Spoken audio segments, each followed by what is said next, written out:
Hello and welcome to Extra Connections. I am James Lott Jr., the JLJ of JLJ Media. Say that 5 times fast. Now, I like to bring you people who, I'm talking about connections. I want to give a shout out to my friend, to our friend Luther Mace, who made this happen. This person, like you always talk, people talk about me being a multi-hyphen. I just brought this up to her. People say legend. I called her a legend when I was talking to her before, and they throw that word around, and sometimes you're like, but in this case, it's true. Okay, okay. She has a resume that's long and wide. She is a producer, a writer, a creator, a marketer, award-winning marketer. She has worked behind the scenes and in ways of creation of shows, overseeing shows, writing for shows like The Young and the Restless. She had a show that I liked. That was a long time ago, and I want to. And I want to see, where is it? Soap Break. That's one of the shows did. Yeah, one-on-one with Kathy Hughes. She worked over at TV One. My girl Tasha Whitten Griggs is over there. I love Tasha. So I love her this. I love TV One. She's executive produced documentaries and shows. She had a horror anthology series. Like she's worked different mediums. I just want to get her on the show so we can start talking. The award-winning and Emmy nominee many times too, Susan Banks. Hello, Miss Susan. Hello. Thank you so much for that wonderful intro. Give the flowers while you're here. That's how. I tell you, I have to look at that and say, oh, who is that woman? Well, so I was going to ask you. So, for some of us who've been around a while, people start listing off your resume. How does that hit you when you hear that? Well, the first thing I think of is, oh, yeah, I did all that, didn't I? And then the other thing hits me is, dang, I've been working hard all these years. Yes, Oh right. my goodness. But the one thing that does hit me is that I have been so blessed to have worked in so many wonderful arenas with so many wonderful people. It's just been an amazing opportunity. And I have to thank God every day to say that I have done that. And sometimes it takes something like this to remind me, of how fortunate and blessed I've been. So thank you for that. It's my pleasure. Um, Now, I just want to tell you, some people I know who know you from Baltimore. I want to say hello. Who For is that? or DC area, just some of your fans out there, like Candace Mack, Oh, a few people that know you, they're like, "Oh, we love her, and she's DC, Baltimore, DMV." So they want to give a shout out to you, of course. oh, that's so wonderful. Shout out back. Yes, Holler, uh, but you girl. but you did get a Bachelor's of Science of Mass Communications Television Production from Emerson College, and I just want to find out for you, how'd you enter this? I mean, you're a black woman going into this business of show from the East Coast side of things. What was it? What was it? What did you think? What were you thinking? You're like, I want to do communications. Were you trying to go into like journalism, or like, what were your thoughts? When let's just go all the way back when I was a little girl, I was fascinated with television.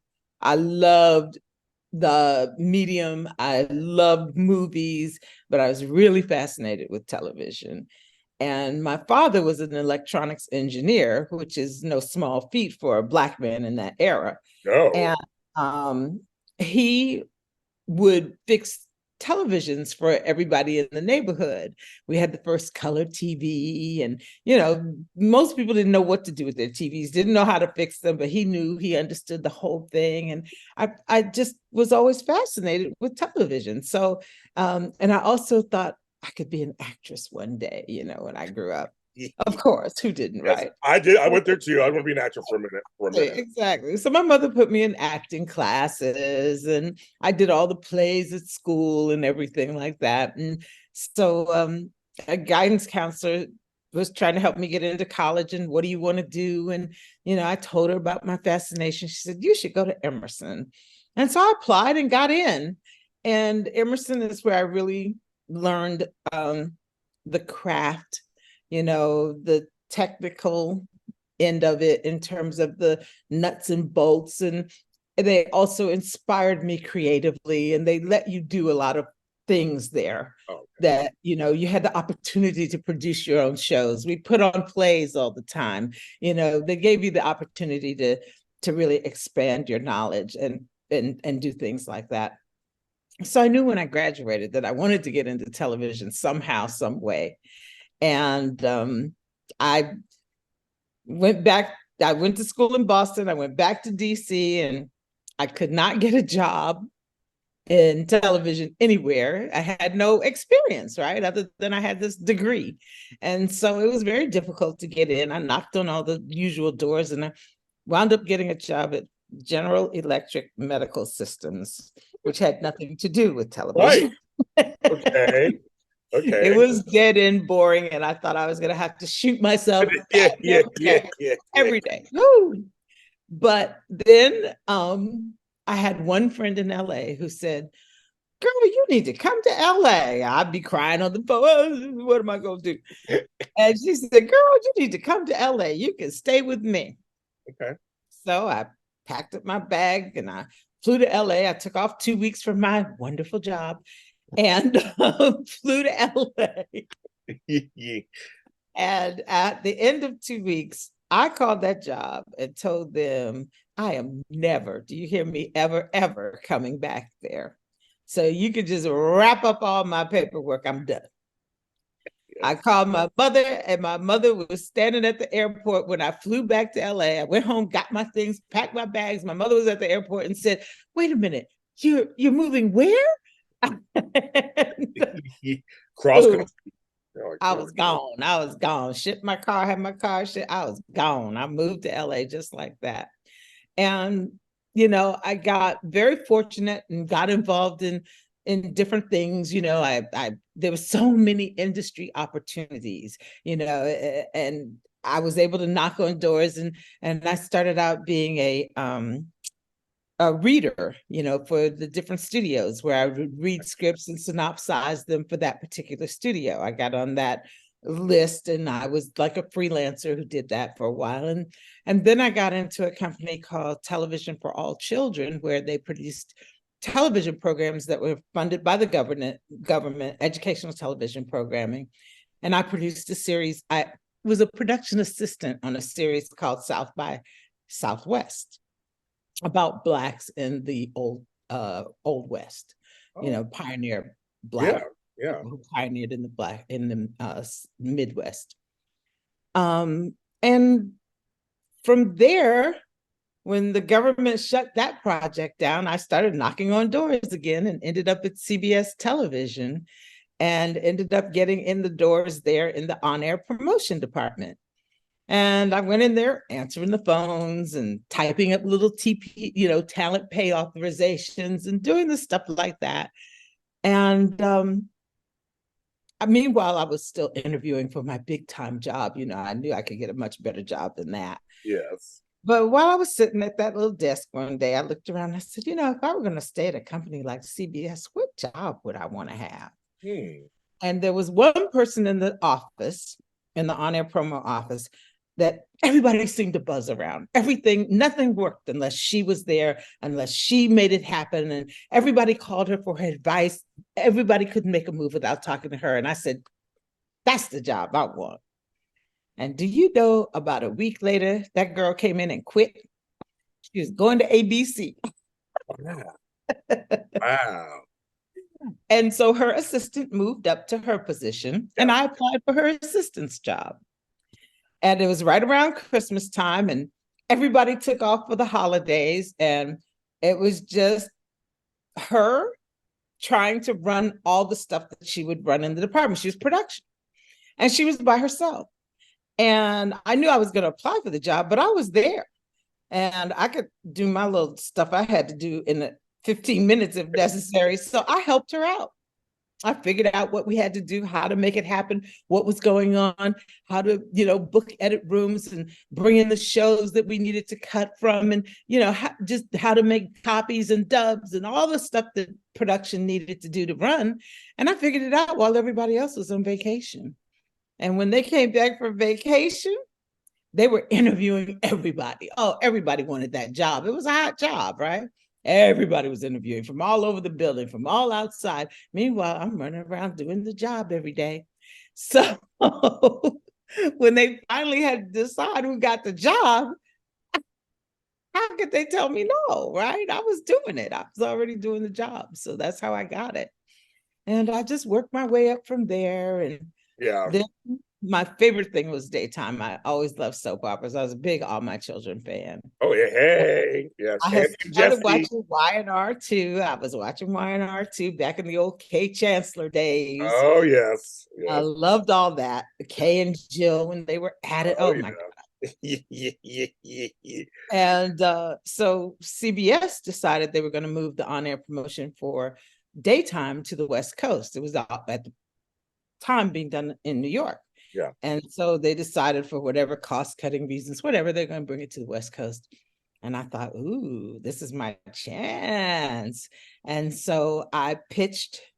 None of the managers in prime time wanted to do daytime. Of course not. Of course they did. Back Daytime. then, Oh, especially. no. I'd rather do specials and movies, Yeah. primetime series, and all of that. I said, let me manage daytime. I can do it. And I pitched myself. I did a little project for them to show I could do it and everything. And I ultimately got the job as the manager for on-air promotion for daytime. And that was my most exciting job ever at CBS in the very beginning because, I got to come up with all kinds of wonderful on-air promotion for the shows. I love the shows, and we launched Capital, if you can remember that old Yes, soap, yes. and then I got to launch The Bold and the Beautiful, and I came up with the line, "You'll never forget the first time," and I got people. I love it. I love it. I remember. Never forget the first time. Don't miss it. The Bold and the Beautiful. So I enjoyed all of that wonderful stuff. Came up with all kinds of on-air promotion and campaigns. One of the first campaigns I did was that I came up with the idea for the summer of making these huge wooden stamps of the 4 show titles of the 4 soap operas. And they were carved in wood. And we had a remote crew. We went out to the beach and we stamped the show titles in the sand and let the waves wash them away. And it was in the heat of it, CBS daytime, right? Yes, I remember that. I remember that too. Oh my God, I love it. Oh, I love it. Patty Austin's In the Heat of Heat. Yes, I used to love that song. That was one of my favorite songs anyway. Yeah. Oh yeah. It was all just like, I felt like I had a playground all to myself. Nobody cared about daytime. That was, even though we were the one making all the money, because Yes. We were cheap and we made a lot of money. Yes. A lot of advertising. Yes. They didn't care about that. They were so busy on prime time and everything. So I would just run around and come up with stuff and play with stuff and come up with ideas and run off and shoot stuff here, shoot stuff there, get all the stars to come in all the time. And they would come in and I'd get them to do all kinds of things, it was just fun. It was a fun job. Well, because hey, okay. And she also got her first Emmy nomination around that time too for main title design and graphics design. But I want to go back. What? You gone all back. Go ahead on. Like, you done your homework. I did my homework, girl. I did my homework. No, because it's funny because you are a great example of someone who comes in, is like, okay, I'm willing to learn, I'm willing to work, whatever it is. I feel like you're a lot like me. I came into business late. I was in my 40s when I came to business. Really? So, but for me, I was like so happy to be here that I started out doing little things to like background on this and coffee on that. Like I was just so happy to be here. And I'm watching engineers, I'm watching the directors, I'm watching them. Like I was just so happy to be here. I feel like same for you. Once you found your calling, you were happy to be here, weren't you? So thrilled. It was just thrilling for me. It was just thrilling. And just to even be in CBS during that time, during the heyday when, all the celebrities came through. I mean, the one year when I was still doing the on-air production manager work, they were doing a big primetime campaign. I think it was Reach for the Stars or something like that. Yes. And I got assigned to the best job of the whole campaign. My job was to ride around in the limos and go to the stars' homes and pick them up and bring them to the studio and prep them for what we were expecting them to do when they got there. So, Larry Hagman and the Jeffersons, all of the Jeffersons, and, the stars from back in the Simon and Simon Simon and and Skip Simon, yes, they're big shows. Yeah. So I would go and see where they lived and pick them up and ride in the car. It was just fabulous. I just loved it. It was just, I had the best time at CBS. And the other thing were the Emmy shows. When we started doing daytime Emmy shows, we have CBS would have their year, and I would work with Dick Clark Production on different kinds of, little pods for the Emmy shows and stuff. So yeah, I had a chance to do a lot of great things, and I feel like because we'll get to the other stuff in a bit, but up to this point, you were really behind the scenes. You saw the cogs and the wheel. You saw everything. You were greasing the wheels. You were making decisions, and you got to see your product on air, which is very also rare for someone who just comes into it, that you actually saw your product airing. Like there it is. Like there it is. Like, do you remember the first time you saw one of your first campaigns, like on air, how it felt? Oh my God, what a kick! Well, every time those waves crashed over those show titles and washed them. Look, we were out there all day. Okay, we were out there all day trying to get the perfect wave to wash it completely. I mean, that was hard work, man. Wait, which beach were you at? Do you remember? Yeah, we were at Malibu. We were at Malibu, as a matter of fact. We had to find a little isolated area and stamp, run away, wash. Okay, so yes, that was wild. It was wild. But when I saw it on the air, and the best part is that I could call home and say, "Look, watch, don't miss it. It's going to come on tonight. Watch, Murphy Brown. You'll see it. That kind of a thing." And I think that we, at some point, we started having the opportunity to satellite a promo, which meant I could work on it right now today, and it would air at 8:00 on the East Coast that night. That's a fast turnaround. That was a kick. I mean, that was just like, wow, instant gratification of seeing you work, Aaron. Yeah. Wow. I really love that. And, the Emmy shows and all of the wonderful things we did, and then getting in the daytime world was just so special. At the heyday of the Bill Bell family and the launching of The Bold and the Beautiful and, all the Emmy shows that we went to, it was just fantastic. It was wonderful and probably the most exciting time for someone just starting out. I really got lucky on that. I got fortunate. I think that what's exciting about that is too, that you're starting out, they're starting out.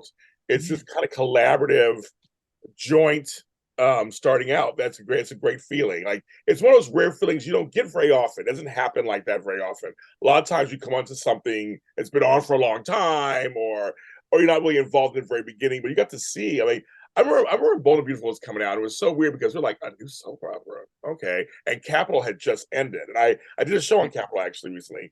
I think it actually would do well today if they brought it back.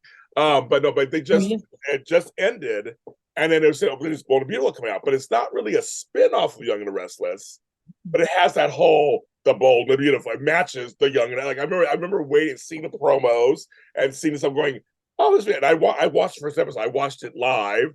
I was 18 years old and I watched it live as it came out. I mean, it was just kind of. That's pretty much all you could do back then, really, was live. Remember how you didn't have the DVR situation? So it was like, can't miss my soap, can't miss my story. Lunches, stories, yes. Everything was based around your lunch hour. Let me ask you a question. This is a little off topic, but kind of on topic. Representation in soaps has always been a big thing, and I know that Young and the Restless had a large African American audience. It always has, and especially back in the day. Because I mean, my mother, everybody was watching it. Everybody they loved the characters. It wasn't necessarily just the black characters. They loved Kay Chancellor. They loved Jill. They loved Jack. So I mean, and All My Children. You mentioned All My Children. Another one where I mean, like I said, the first black super couple of Angie and Jesse, but they also liked Tad. They also liked Adam. They love Erica Kane. Like when you think back to kind of back when you're starting, and it's I don't know, subs have changed so much these days, but back then it really was like a glorious time, wasn't it, for everybody, wasn't it? Well, when I started, they didn't have any black characters on the shows, or Mamie was maybe the Right, only black character on Young the Restless when I started, and right. so but our research had shown us, we do focus groups and all of that, and we'd find out that African Americans were the largest audience watching soap operas. Mm-hmm. And one day, I don't know if you know who Brad Sanders is, the Clarence Yeah. character. Okay. I remember. Oh, I remember. Oh, trust me. I remember. Oh yeah, we had a lot of fun with him. I know you guys did. Oh my goodness. One day, Brad said to Bill Bell at a party one night, "Bill, I have a great idea for the story." And if you knew Bill Bell, you'd know that those were the worst words you could ever say to him. Oh, oops. Okay. Do not tell me you have an idea for my story, okay? I know what I'm doing. I do not need that kind of help. He wouldn't say that, but everybody knew, please, Yes. Bill Bell, he does not need your advice. Yes. But Brad said that to Bill, and I were like, we didn't say that. And Bill said, "Oh, really, Brad? What is that?" in his wonderful way. And Brad said, "Here's the idea. A big bus pulls up in front of the Abbott home, and all Mamie's relatives get off." And we all just laughed hysterically, of course, Oh, how funny. Oh, how ridiculous. But guess what? A few months later, Drusilla and Olivia showed up, Mamie's nieces. Yes. So I always credit Brad for starting that thought, planting that thought in Bill's head. Wow. That got him thinking, yeah, Mamie could have some relatives, Good. And became iconic characters, obviously, oh my God. on the show. And like I said, again, with All My Children, we had Angie and Jesse, and only a few on that one too. They did, and so it was black folks watched the stories. That was one thing. I mean, I grew up with them. Everybody did, and I think they still do. And they still do. They still do, and they still do. So when I learned that about 20 years ago, that was the findings. I was surprised, but not surprised. I was like, oh, okay, that makes sense. So we should reflect more, obviously, on television with that. And YNR has as a black audience, as a black characters on the shows today, because you just wrote an episode like last Friday or whatever on there. There's still black folks on there. Thank God. And they're descendants. They're descendants of Olivia and Drusilla. They're all like out of the Mamie stories. So that is so cool. I know that. I do want to touch upon your TV One career too. Mm-hmm. I'll come back and we'll tie it all together. But TV One came out, and folks, you know what TV One is? It's a network. It's on cable, and this woman here was once hailed, and I quote, one of the most powerful women in cable by Cable Facts magazine. Now, okay, I'm sure part of you, when you see it, yes, it's exciting to hear that, but I'm sure part of you's like, what? I mean, so like, what were you, when you saw that, like, what is that? What does that mean? What did that mean to you? Hype. It's publicity. Come on now. One of the most powerful. Let's just be real, okay? I was very lovely of them to say, but really. But I'm thinking back then, though, or at a certain time, women were still, of all colors, were still fighting for their place in cable, weren't they? On some level, still fighting for their place in cable, because cable is usually still was run by a lot of men. I know mostly. Women of any color were still fighting for any kind of. Absolutely, that is so true. And TV One started out as a really small little network, and how I agreed to leave CBS, a place I loved, to go to a small startup network, I think was just something that was ordained or something or other, because I was in the promotional world. I had branched out to producing some shows for daytime, But when this network came up to for specifically African American adults, I felt a certain calling and was interested in, using my knowledge to, broaden the scope of African Americans and their image across the world, and Yes. politically speaking, or Yes, I get something it. in I me get it. wanted to be a part of that. But it was really a huge consideration to leave CBS to do so. Sure. But it turns out when I found out where they were, their offices were 5 minutes from where I grew up, from my mother's house. 5 minutes, literally. And it just sounded like God was knocking, hello, you're supposed to do this. This is for you. Yes. And as much as I fought it, I couldn't turn it down. I had been away from home for 20 some years, and I just couldn't fight it. I felt like this was a sign that I was supposed to go home. And I did. I stepped out on faith and went home, and my mother was thrilled, needless to say. And it turned out to be the right thing to do, because about 5 years later, she passed away.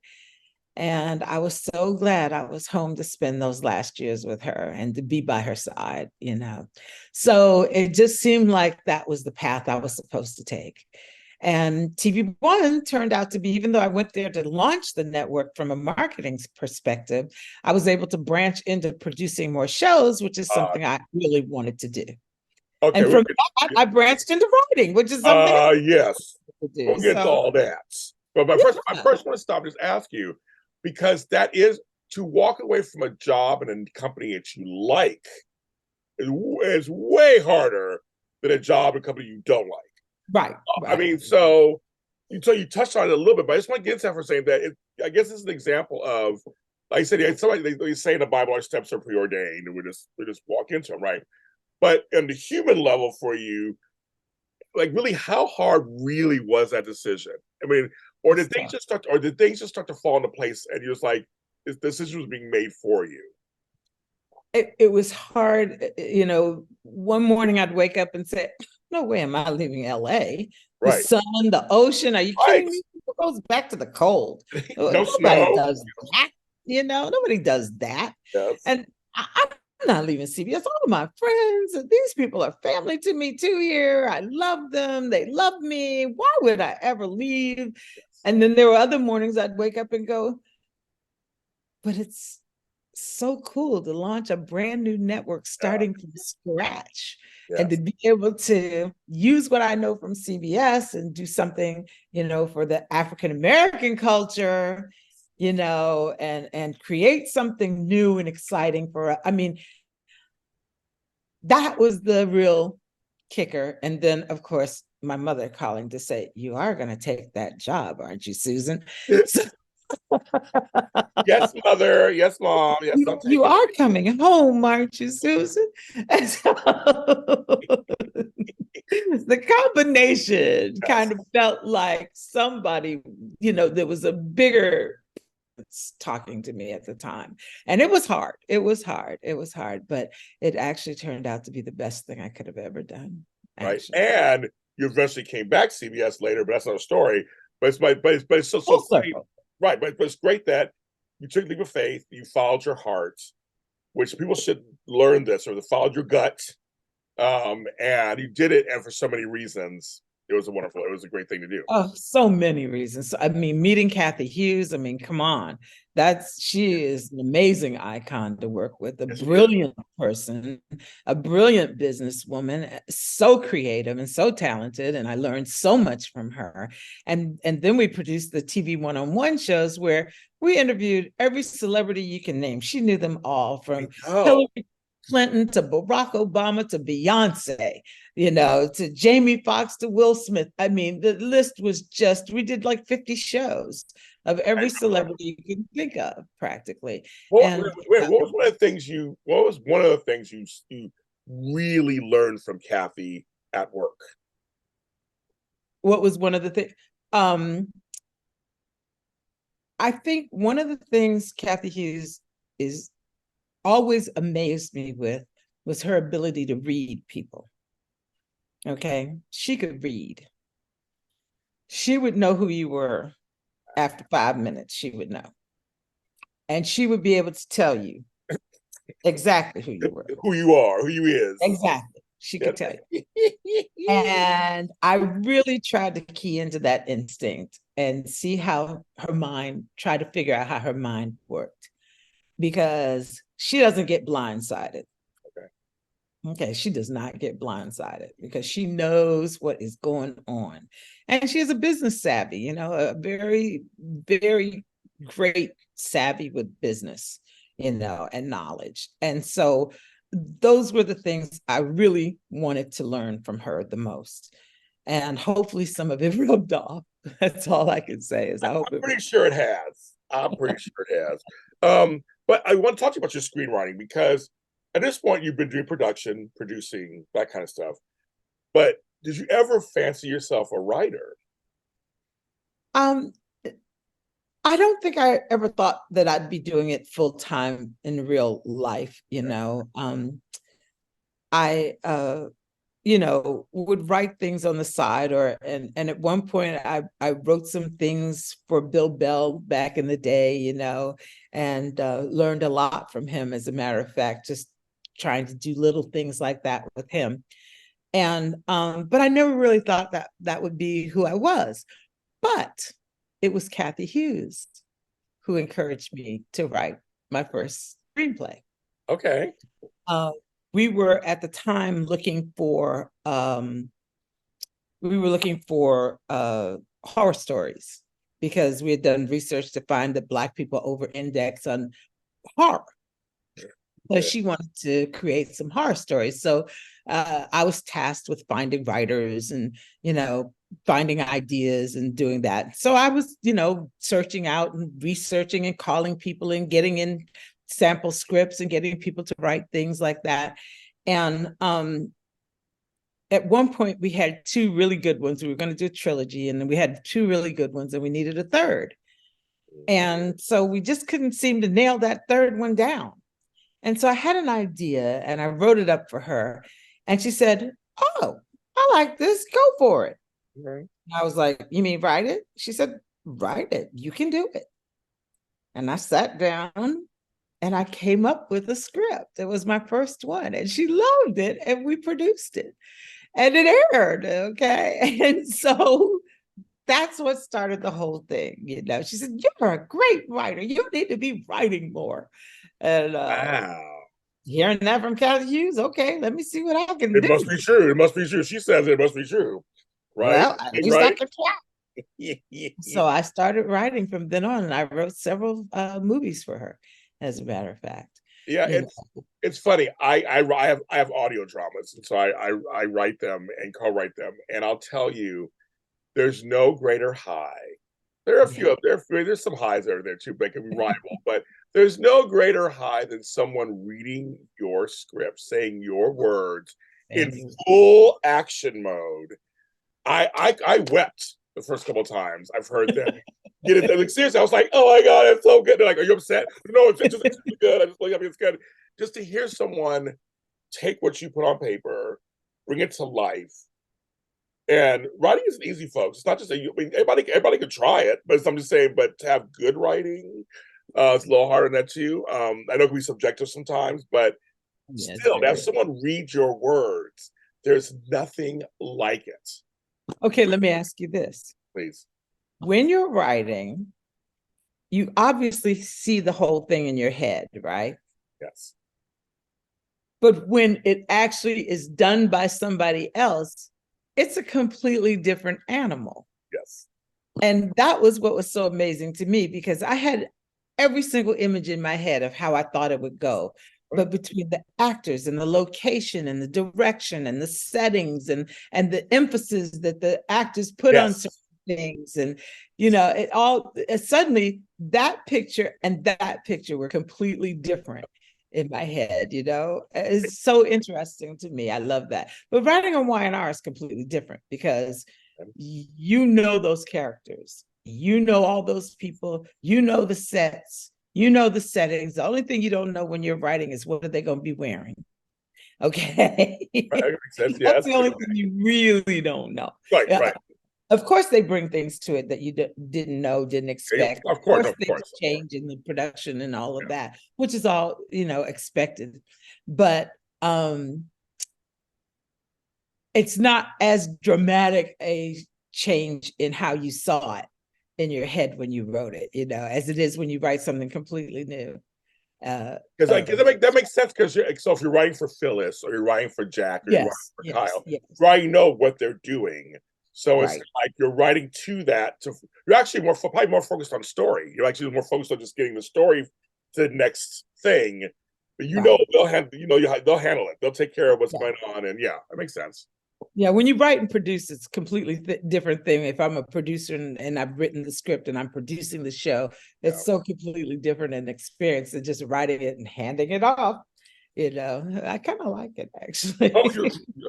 Well, I mean, producing. I mean, we love producing. We love being producers. I do. I love producing. But, however, my friend would say, it's a lot of work. I mean, it's just a lot of work, and so it's one less hat you have to worry about. When you're writing a soap opera, you got to move on. You cannot belabor anything. You've got to stay on that treadmill. You've got to get this thing the way you want it and get it out and then go on to the next. You don't have time to go back. You don't have time to think about this shot or that shot or this move or that move. You can't think about that stuff. You have to just keep it going. Keep it going. Yeah. Soaps go fast, folks. As we all know, they're fast paced. It's that you don't have time. Never ending until there's a strike. Girlfriend, I mean, how are we feeling? I mean, today's, as we're filming, it's the last day for SAG-AFTRA, but WJ has been on strike for 9 weeks. Yeah, since May 1st. So I'm heartbroken. I'm frustrated. I'm upset. I have brought food to my friends who are not, help bring them in other projects on the weekends. I'm trying to do what I can, have my shows. I mean, how are you feeling? I mean, how are we feeling? Well, the most important thing is I miss Genoa City. I feel like I've, left town for a while and I feel like I don't know what's happening over there, That's funny. I like that. I kind of like that analogy. Yes. Oh my God, what is Phyllis up to now? Please tell me. Please can somebody tell me. I'm used to knowing what's happening months in advance, And now here I am. My last show airs July 11th. The last show airs July 11th. And after that, I'll be fascinated to see what happens because I'm jonesing. What happens next? I know. I mean, but it's, and folks, everybody has different sides of things. I believe in unions. I was part of unions. My parents looked out for them. I mean, like in ways that if you've never been in a union, you have no idea. There's both my parents retired. It still came in handy. It looked out for them. And I lost my stepdad a few months ago. But because he was part of a union, he was set up in many ways. They're set up. I mean, these unions are here for healthcare, pay, retirement, everything. Right. It's like, come on, folks. It's like I'm just I'm just surprised it's going this long. I mean, we've had them go long before. Well, 100 days, I think, was the last one. Yeah. That was a long time. We've gone 50 some. I don't know what it is. Yeah, whatever it is now. Yeah. Whatever. Hopefully we can get back. Hopefully we'll be back soon. Yeah, so we do that. Going back to E1. So they say you've done different things there, producing stuff. So you've produced, you've written, you've been behind the scenes. It's kind of that old adage where these always tell me you should always what's the word? Not cross-check, but you should always you should always learn all the parts of the job. Oh, right. When you settle to one job, you have all that in your brain. So you understand how everything runs. Do you feel that way? You understand how everything runs from the production staff to the marketing stuff. Right. So you get it, right?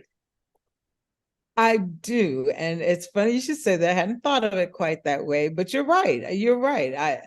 I think that it makes it easier for me to write when I know what it's going to take to make it happen. when I have a sense of all the pieces that have to come into play, right down to getting music cleared, or uh getting the setting right, the set right, the lighting right, all of those things come into play. And I think it makes it easier to write when you understand the process and what it's going to take to make the process work, so that you can write to the process and not write to your imagination so much. What can actually be done, what can actually happen, that feels real and is within the budget or the restrictions of the stages or the sets. And it takes a lot to understand all of those things. Yes. As well as just the words. So a little fun part. So of course, the daytime Emmys are postponed also. The 50th, postponed for further notice. You were nominated a couple of times. So I always like to ask people who are nominated, how does it feel being not? Now, we know being a nomination is a great thing, because there's a lot of folks in this business. First of all, it's an honor to be nominated. Always an honor. Favorite words. It's an honor to be nominated. It's an honor to be nominated. So, but you didn't win. But the thing is, you were nominated for your works. I mean, that's something that to me that's really big. I mean, like, do you remember getting ready and like getting the outfits and the hair and the makeup and all that stuff? Yeah, I'll tell you a funny story. No, please tell your story. Please tell your story.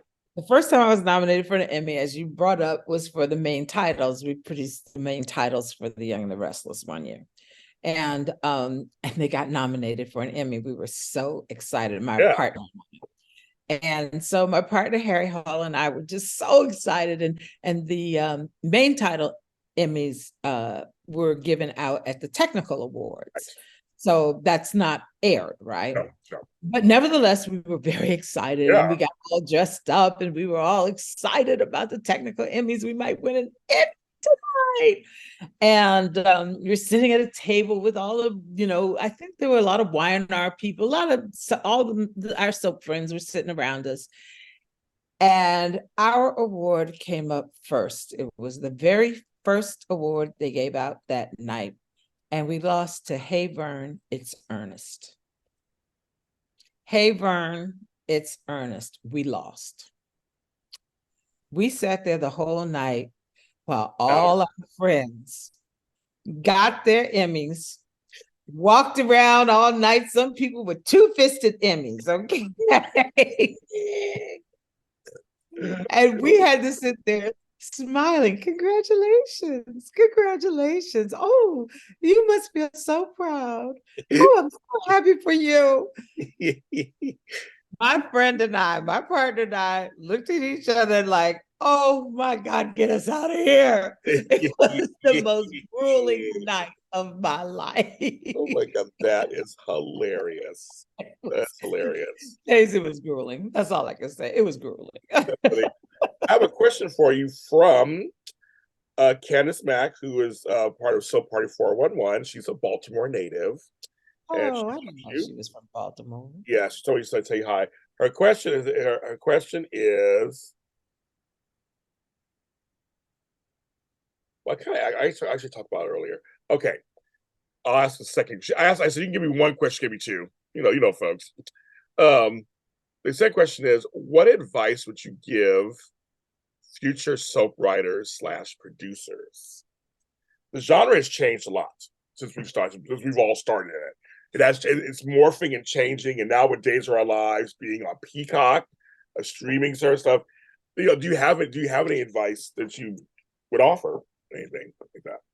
Well, when we had 10 soaps on the air, yes, there were a lot of writers out there. Now we're down to what, 4? Yeah. And one is even streaming. Right. So soap writing jobs are few and far between, I would think. They're at a premium. That's why I feel, God, so lucky to have gotten in. So it's not, getting that door to crack open is hard. And I think, number one, know the product. become completely immersed, in the stories that you're interested in writing and the characters that you're interested in writing for. Know their history, their background, their style. When you know the characters, you can write for them. Like on Young and the Restless, we have to write for everyone on the show. Every week we get a whole show to write. And so that means we have to know what happens to everyone and how every single person performs, how they approach their character, how they, attack their style, how do you write for them? So, fortunately for me, I spent many, many, many years reading the scripts, watching the shows. Some of it, of course, there are a lot of new characters, but, a Victor Newman or a Nikki, I feel like I feel them all the time. We know them. We know them. We know them. I feel them. There are a lot of characters in Y&R. I feel like I feel them. Yeah. But you have to be able to do so. And I think that to me makes my job easier. And I honestly, if I hadn't had the connection with CBS from before, I don't know how I would have gotten the opportunity to do what I'm doing now. Because she was gone, she was on TV1, you came back. So yeah, you're right. We had a previous connection. It's hard. It's really hard. But as I say to everyone coming up, if you know what your dream is, don't give up on it. If you know what it is that's in your heart, then it's leading you there and you can get there. Just never give up. Just never give up. I always think to myself when I have certain big things happen to me, I go, wow. I mean, it really is possible. You hear people say that, you go, yeah, whatever. But no, seriously, Susan and I are both telling you who are watching, listening to this, all things really are possible. But I agree with Susan. You have to kind of know what it is you want. You can't be scattered and like, I think I want this or I think I want to do that. You kind of have to know so that the universe will provide. Like the right opportunities will land in front of you. Right. Yeah, you got to feel it. You got to feel it in your heart and look deep, dig deep, feel it, find it. Yes. And don't censor yourself. We censor ourselves all the time. Well, should I really think that way? Should I really go for that? Like, don't do that. I mean, if it's something you really, really, really, really are feeling it, don't censor yourself. Yeah, I did a lot of that. A lot of doubting. I did too. A lot of censoring, a lot of, you're not going to be. Look, I doubted myself in doing this interview with you. I was like, oh, wait a minute. He wants to talk to me? Of course I want to talk to you. Yes, exactly. Thanks. But no, we do know. That's a serious thing. We do that. We do that. It's a very common thing, especially in this business that's not normal. It's not a normal business, folks. This is not a 9 to 5, Monday through Friday. You work up the ladder a certain way. At 6 months, you get this. At 5 years, you get a mug. This is not how that works here. She's chuckling because she knows the truth. It's not how that works here. And if you're a person of color, or if you're a woman, or if you're a woman who's a person of color, we know it's extra hard for us. It's just even navigating that. It is. The doors are not just opening for you. You kind of have to kick them down. You kind of have to, knock lightly and then push. I like that's very true. I like that. I like that analogy. Yeah. Be polite at first. Be polite. Yes. But then you got to push. Yeah, you got to get in there because it's not easy. It's not easy. And, I've watched many people soar, just soar into things that they didn't have. Personally, I didn't think half the talent that I would bring to it. Right. But that's kind of how it goes. And I had to have faith that what was for me was coming. Yeah. And it may have taken me years, but it arrived. You arrived. It arrived. It came, and it came at the right time. I mean, to be writing from home during COVID, who could ask for a better time for that? Hello. Okay, who could have asked for that? So that was the perfect job for me, especially at that time. And also, what's wonderful is we see so many now. BET is now owned by a Black man. Tyler Perry. We have Byron Allen, my buddy. He's doing his stuff on his networks. I love Byron. He gave me great advice years ago. Great guy. We have Bounce TV, my girl Allison Faust, and all folks over at Bounce TV doing shows. We have different BT channels. TV1 is doing great. And so it's kind of, I'm glad that we're still around to see that there is a lot of product that is multicultural, multiracial, but we are being led from our own perspectives. Our faces are executives, and they are directors, and they are writers, and they're producers. There's a bunch of us out there who are just doing it, and you're one of them. You're out there doing it. You're out there doing it. Well, when TV1 launched in January of 2004, BET was the only other game in town. Right. That was it. And we have OWN and all these others. So that was early. I remember when it came out, I was like, that was early, because BT was the standard, folks. And I remember people were like, why is there a black channel? I'm like, okay, there's a reason, made 10,000 reasons why. And you're one of the reasons why, who's asking that question. But and don't forget, BT only ran videos. Remember? They were just doing music videos. That was it. It was the only black channel, and all they ran were music videos. So, TV1 sort of changed the game a little bit. It did. It totally did. Like I said, I want to mention my shout out to Tasha Whitten Griggs. She's a friend of mine. I want to give it. Shout out to her. I love her. I'm going to shout out to her. Hi, Tasha. I love my black women's. I always will lift you guys. I will lift you up always. I'll always lift you up. I think it's something that's very important. That is so wonderful. Yeah, we got you. I mean, you guys are my mothers, my sisters, my aunts, my cousins. I will always do that. Always do that. I have one funny thing I have to ask you before we wrap up. Okay. On Days of Our Lives, the famous character played by the Emmy-winning Eileen Davidson and Stacey Hyphenate 2.0, named Susan Banks. So I have to ask, when you heard that years ago, and then they brought it back, what are your thoughts on that, girl? Okay, so who created that character? Riley? James E. Riley, yes. The late James E. Riley, yes. Yes. We were in an Emmys one day, and somehow we got introduced to whatever, and I said, Mr. Riley, I have a bone to pick with you. I said, the next time you come up with a character named Susan Banks, can you please make her prettier, darker, and a much nicer person? Not so crazy, please. Okay, if you're gonna use my name, please don't abuse it. Of all the names, it's so funny. All the names to use. That's so funny you mentioned that. I know. I could not. She's become an iconic character on that series, of course. Yes. But I have to ask you. I'm like, that's just. I mean, because you go on Google, you look it up. Her face comes up next to yours. Of course.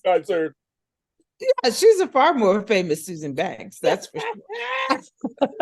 And I highly resent it. I don't blame you. That is hilarious. I just thought I have to ask her that, because I think it's just hilarious. Oh yeah. But he tell you how he just came up with the name, or just a name he pulled out of thin air? I don't know. I should have asked him that question. That's a good question. Why didn't I ask him why did you use that name? So, because I mean, your name is common. Your name isn't a common name, so it's like, I mean, the name Susan is common, Banks isn't common. Like, it's just so crazy that happened. It was crazy to me too, and I just could not believe the horror of him using my name in such a way. I love it. Oh my God. Oh my goodness. She was terrible, that character. Played very well by the actresses. Played very well. Eileen Davidson, one of them, obviously. Eileen Davidson. Eileen? Yeah, she was one who originated it. So that's kind of. Oh my goodness, yes. Eileen, the fabulous Eileen. The fabulous Eileen. Oh, we love her. Oh my goodness. We love her. Yeah, you're very fortunate. I know most of your cast. I relate to a few of them. It's a great cast, and you're very fortunate to be on Why Not, because it's just, you get to write for all these wonderful people. And I keep saying this, we need our female writers, we need female soap producers, we need female. The genre started from you, for you at first. That's how it started all those years ago. And that's why we also need African-American writers as well, who understand the people you're talking to. who understand, some of the little nuances, to bring to it. When I was doing promotion for daytime, and we learned that our audience was mostly African American, I utilized that knowledge to use Black voiceovers like Brad Sanders, and use Black music, like I mentioned with Patty Austin. Yes. Even though there were no Black people on the shows, Right. I found a way to infuse that culture into what was marketing the shows. And when I started there, we were number 2. ABC was number 1, we were number 2 when I started doing daytime. Yeah. A year later, ABC won by 2 weeks. They won by 2 weeks. We had gained. 2 years later, we took them. Yeah, it's and still there. Blew past them and never looked back. And I really believe it was because I helped to engender that loyal Black audience and relate to them in ways they didn't even know they were being related to. Yeah. They could connect to that voice. They could connect to that music. They could connect to Clarence, and his passion was their passion, So, yeah. I agree. We need that. We need that. We totally need that. Miss Susan Banks, thanks for being on the show. Thank you so much for having me. This has been delightfully fun. I was a little nervous about it at first, but this has just been so much fun. You are just wonderful. Thank you. Thank you. It's my pleasure. And you're welcome to come back anytime to talk more. That's so sweet. But you are great. Susan Banks, folks. Currently, she's doing some stuff. She's writing for Y&R currently on that series. But you can look her up. She's right now, we're fighting the good fight right now. We're hoping that all these unions come to agreements, get back to what they're doing, so we get back to what we're doing, and just like giving you good entertainment. That's all we want to do. That's what I want to do. That's what she wants to do. That's it. That's it. All we want to do. It's fun. It's fun. But I'll see you in Genoa City soon. That's right. And I'm James Jr. X Connections is on Facebook. We're on every streaming service platform you can think of, from iHeartRadio to Spotify to Apple, and on the granddaddy of them all, YouTube, JLJ Media. You'll see this on there, and you'll see it, and you can share with anybody to share it. And all you folks who say messages saying, say hi to Susan. Susan said hi to you guys, and you have a little fan base that's out there that's like rooting for you, and we're rooting for you and everyone out there. And we'll see you next time. Thank you so much. Thank you for having me.